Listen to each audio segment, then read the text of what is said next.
17. Data handling. Introduction. Statistics is a branch of mathematics which deals with the collection, presentation, analysis and interpretation of numerical data. The collection of numerical facts regarding a particular type of information is called data, and each numerical fact is known as an observation. The numerical observations collected by an observer cannot be put to any use directly. Hence, a collection of observations gathered initially is called raw data. Consider the marks obtained out of 100 in mathematics by 20 students in order of their roll numbers: 92, 70, 65, 80, 85, 76, 92, 89, 45, 92, 55, 95, 88, 72, 87, 98, 92, 92. Each mark's entry above is called an observation, and a collection of such observations is called raw data. Let us arrange the same data in ascending order: 45, 55, 65, 70, 72, 76, 80, 85, 85, 87, 88, 88, 89, 92, 92, 92, 92, 92, 95, 98. Now it is easier from the above presentation to get some information at a glance, as the lowest marks obtained is 45. The highest marks obtained is 98. 7 students got more than 90 marks out of 100. Various information and facts can be received from above arranged data. The raw data, when put in a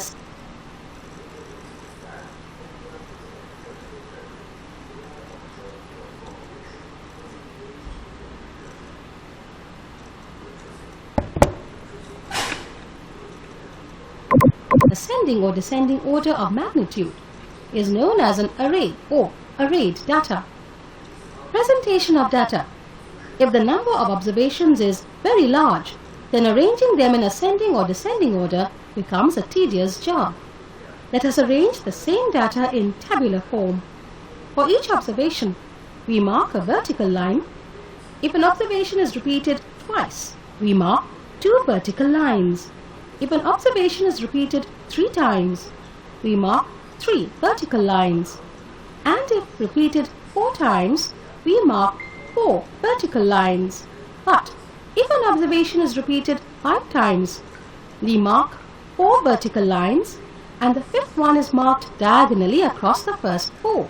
For example, 8 times repeated observations may be marked as, these are called tally marks, and presenting the data in this form is called presentation of data. Marks. Tally marks. Number of students. This table is called discrete frequency distribution table. The difference between the highest and the lowest values of the observation in a data is called the range of the data. The above data can further be arranged in the classes as below. Marks. Number of students: 41 to 50, 1. 51 to 60, 1. 61 to 70, 2. 71 to 80, 3. 81 to 90, 6. 91 to 100, 7. Total 20. Above table shows that 2 students got marks between 61 and 70. 6 students got marks between 81 and 90, and so on. The number of times an observation occurs is called the frequency of the observation. For example, 3 is the frequency of class 71 to 80, and the class 91 to 100 has frequency 7. This table is known as frequency distribution table, as it gives the number of times an entry occurs. In the class 41 to 50, we say 41 is the lower limit of the class, and 50 is the upper limit of the class. Similarly, in the class 51 to 60, the lower limit is 51, and the upper limit is 60. This is the inclusive method of grouped frequency distribution. The classes are formed such that the upper limit of the class is included in that class. Consider the following marks out of 50 obtained in English by the students of class 8, having 40 students on its rolls. Let us construct a frequency table taking groups. Grouped frequency distribution using another method. Groups 0 to 10, tally marks, number of students, frequency 3, 10 to 20, 12, 20 to 30, 9, 30 to 40, 8, 40 to 50, 7, 50 to 60, 1, total 40. Data presented in this manner is said to be grouped, and the distribution obtained is called grouped frequency distribution. Each of the groups 0 to 10, 10 to 20, 20 to 30, etc. is called a class interval or class. Here, 10 occurs in both the classes 0 to 10 and 10 to 20. Similarly, 20 occurs in the classes 10 to 20 and 20 to 30. We adopt the convention that the common observation will belong to higher class. For example, 10 will belong to the class interval 10 to 20 and not to 0 to 10. Similarly, 20 will belong to 20 to 30 and not to the class 10 to 20. This is exclusive method of grouped frequency distribution. In the class interval 10 to 20, 10 is called the lower class limit and 20 is called the upper class limit. The difference between the upper class limit and lower class limit is called the width or size of the class interval. Here, for each class 0 to 10, 10 to 20, 20 to 30 and so on, the size of the class interval is 10. Let us take some examples to understand it further. Example 1. The following marks were obtained by 20 students in mathematics. Construct a discrete frequency distribution table. Solution. We make a table with 3 columns. First column for marks, second for tally marks, and third for frequency. In marks column, we write the marks in ascending order. For each observation, we place a tally mark against the marks. Marks, tally marks, frequency, number of students, 25, 2, 35, 1, 36, 2, 37, 2, 42, 1, 45, 5, 47, 2, 48, 1, 62, 1, 70, 2, 73, 1, total 20. The sum of all the frequencies is equal to the number of observations. Example, the marks obtained by 50 students of class 8 in mathematics are as follows. Construct a grouped frequency distribution table. Solution. Arranging the given observations in ascending order, we get 12, 15, 20, 22, 24, 25, 25, 25, 29, 35, 35, 36, 36, 37, 37, 37, 37, 38, 40, 42, 45, 45, 45, 45, 45, 46, 47, 47, 48, 53, 55, 62, 64, 70, 70, 72, 72, 73, 75, 75, 79, 82, 82, 86, 90, 92, 92, 92, 95, 98. Now, lowest marks is equal to 12 and highest marks 98. So, we have to make the classes in such a way that first class includes the minimum value and the last class includes the maximum value. Let us divide the data in class of size 10. We take 10 as the lower limit of first class interval. We construct the frequency distribution table as follows. Class intervals, marks, tally marks, frequency, number of students, 10 to 20, 2, 20 to 30, 7, 30 to 40, 9, 40 to 50, 11. 50 to 60, 2. 60 to 70, 2. 70 to 80, 8. 80 to 90, 3. 90 to 100, 6. Total 50. Remark: the mid-value of a class is called its class mark and is obtained by adding the upper and lower limits and dividing the sum by 2.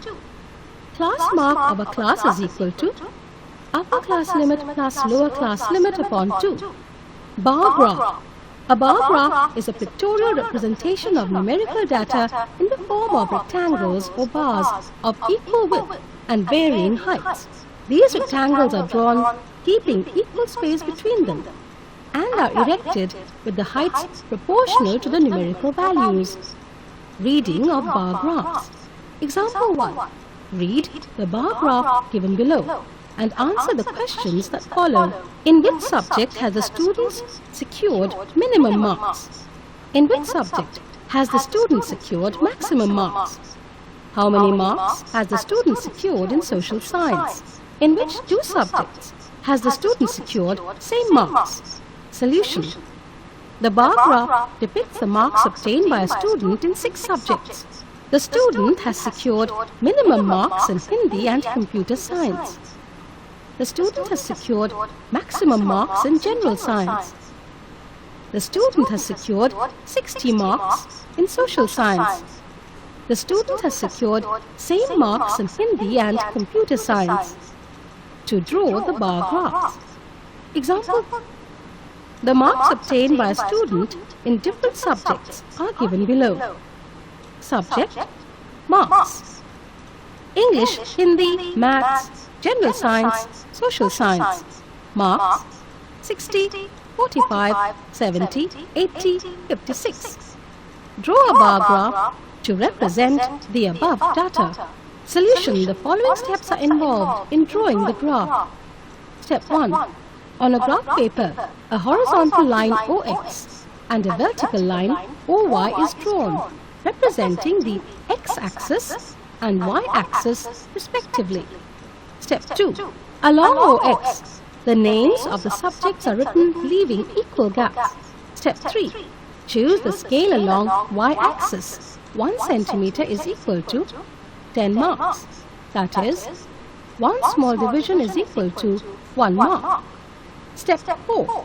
The bars with heights 60, 45, 70, 80 and 56. Small divisions are drawn for subjects English, Hindi, Maths, General Science and Social Science on x-axis. Step 5. The graph is properly labelled. The completed bar graph is shown below. Histogram. We have learnt in the previous class and also reviewed how ungrouped data is represented by a bar graph. The bar graph is a pictorial representation of numerical data in the form of rectangles of equal width and varying heights. The dimensions of a rectangle depend on the numerical value it represents. Now we will study to represent a continuous grouped frequency distribution graphically. The graphical representation of a continuous grouped frequency distribution is called a histogram. Histogram is a type of bar diagram where the class intervals are shown on the horizontal axis, and the heights of the bars shows the frequency of the class intervals. It is a vertical bar graph with no spacing between the bars. Following steps are used in drawing a histogram. Draw 2 lines, one horizontal and the other vertical, intersecting at O, say. Mark them as OX and OY, representing x-axis and y-axis respectively. Choose a suitable scale for x-axis and represent class limits along the axis. Choose a suitable scale for y-axis, not necessarily same as x-axis, and represent frequencies along this axis. Construct rectangles with class intervals as bases and respective frequencies as heights, so that areas of rectangles is proportional to the frequencies of corresponding classes. The following examples will make the concept more clear. Example 1. The following table represents the marks obtained out of 50 by 20 students. Prepare a histogram. Marks 0 to 10, 10 to 20, 20 to 30, 30 to 40, 40 to 50. Number of students 2, 3, 6, 5, 4. Solution. We take the class intervals along x-axis with choosing suitable scale and the number of students. That is, the frequencies along y-axis with scale as per our convenience. We construct rectangles to obtain the histogram of the given frequency distribution as shown below. Scale 1 cm is equal to 5 marks.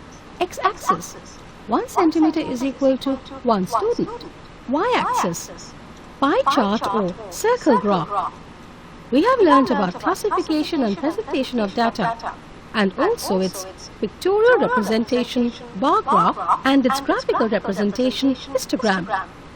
There are in fact various ways of representation of data.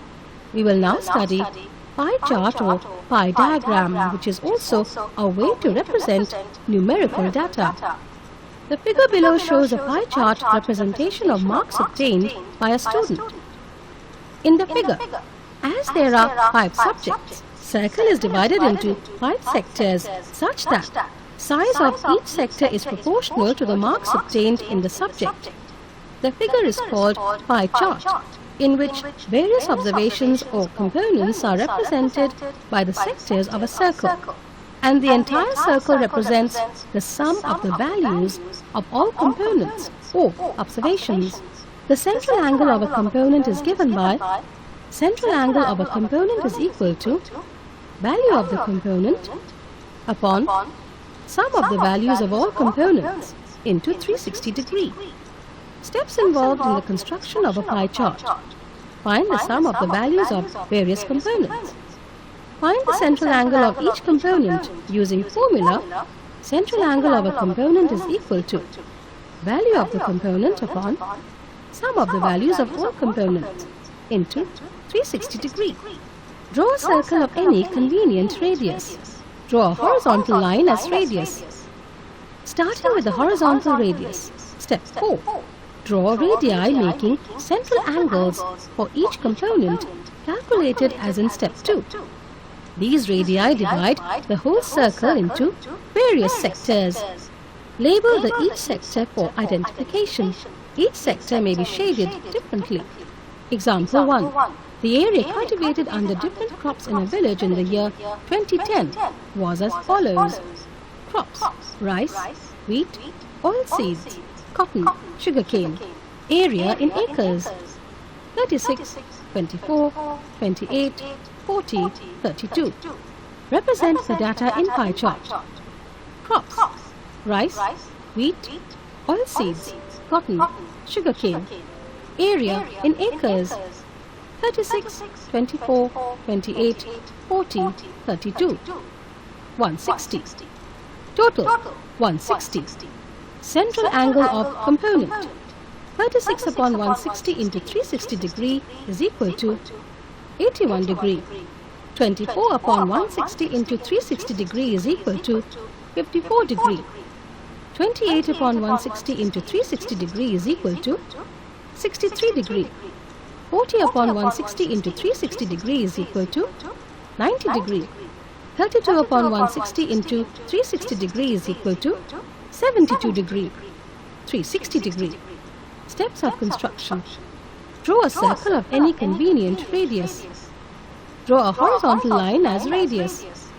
Starting with the horizontal radius, draw sectors whose central angles are 81 degree, 54 degree, 63 degree, 90 degree and 72 degree respectively.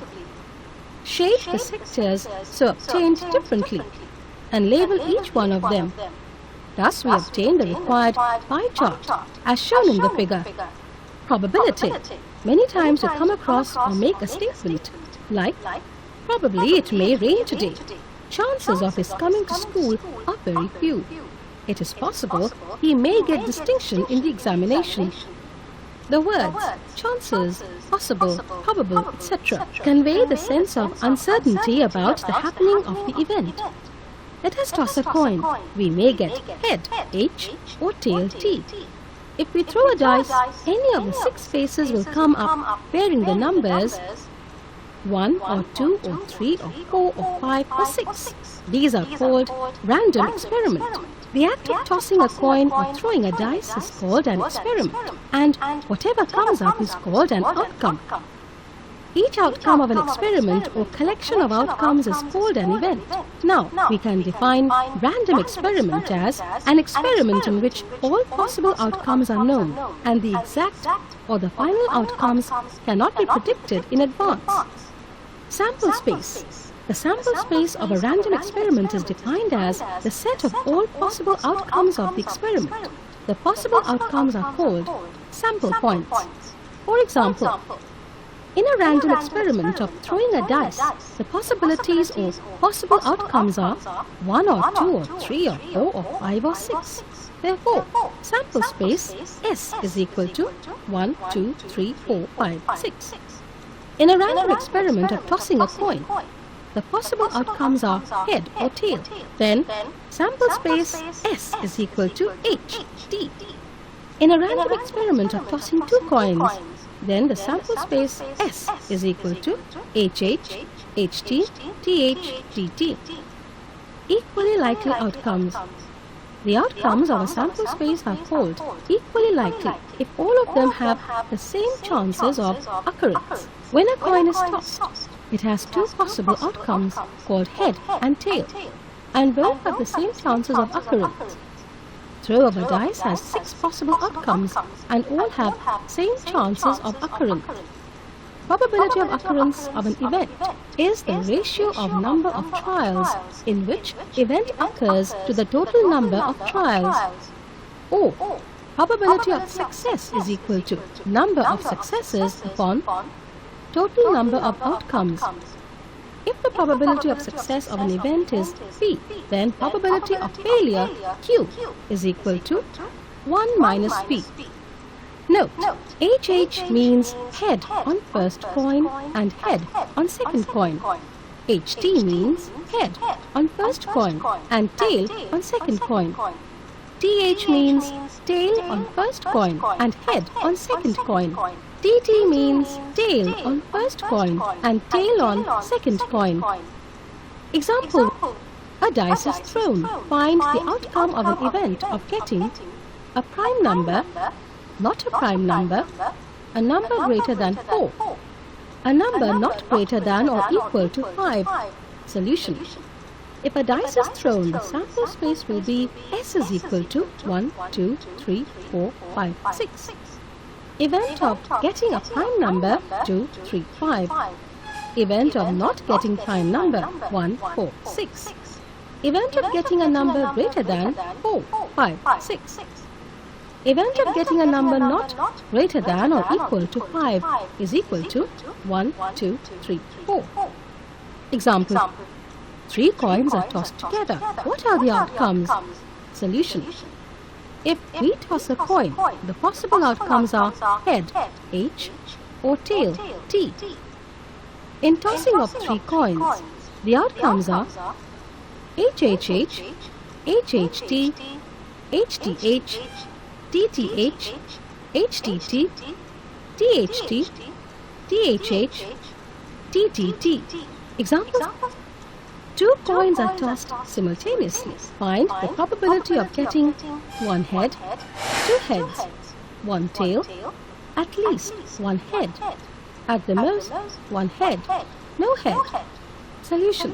Since 2 coins are tossed simultaneously, the possible outcomes are HH, HT, TH, TT. Total number of outcomes 4. 1 head is obtained if we get HT, TH. Number of success 2. Hence, probability of getting 1 head is equal to 2 upon 4, which is equal to 1 upon 2. 2 heads are obtained if we get event HH. Number of success event is equal to 1. Total number of outcomes is equal to 4. Probability of getting 2 heads is equal to 1 upon 4. one tail will occur if we get even HT or TH. Number of success 2. Total number of outcomes 4. Probability of getting one tail is equal to 2 upon 4, which is equal to 1 upon 2. At least one head is obtained if we get an event HH, HT, TH. Number of success 3. Total number of outcomes 4. Therefore, probability of getting at least one head is equal to 3 upon 4. Almost one head or no head is obtained if we get an event HT, TH, TT. Therefore, number of success 3. Total number of outcomes 4. Therefore, probability of getting almost one head is equal to 3 upon 4. No heads is obtained if we get a favorable event TT. Therefore, number of success event 1. Total number of outcomes 4. Therefore, probability of getting no heads is equal to 1 upon 4.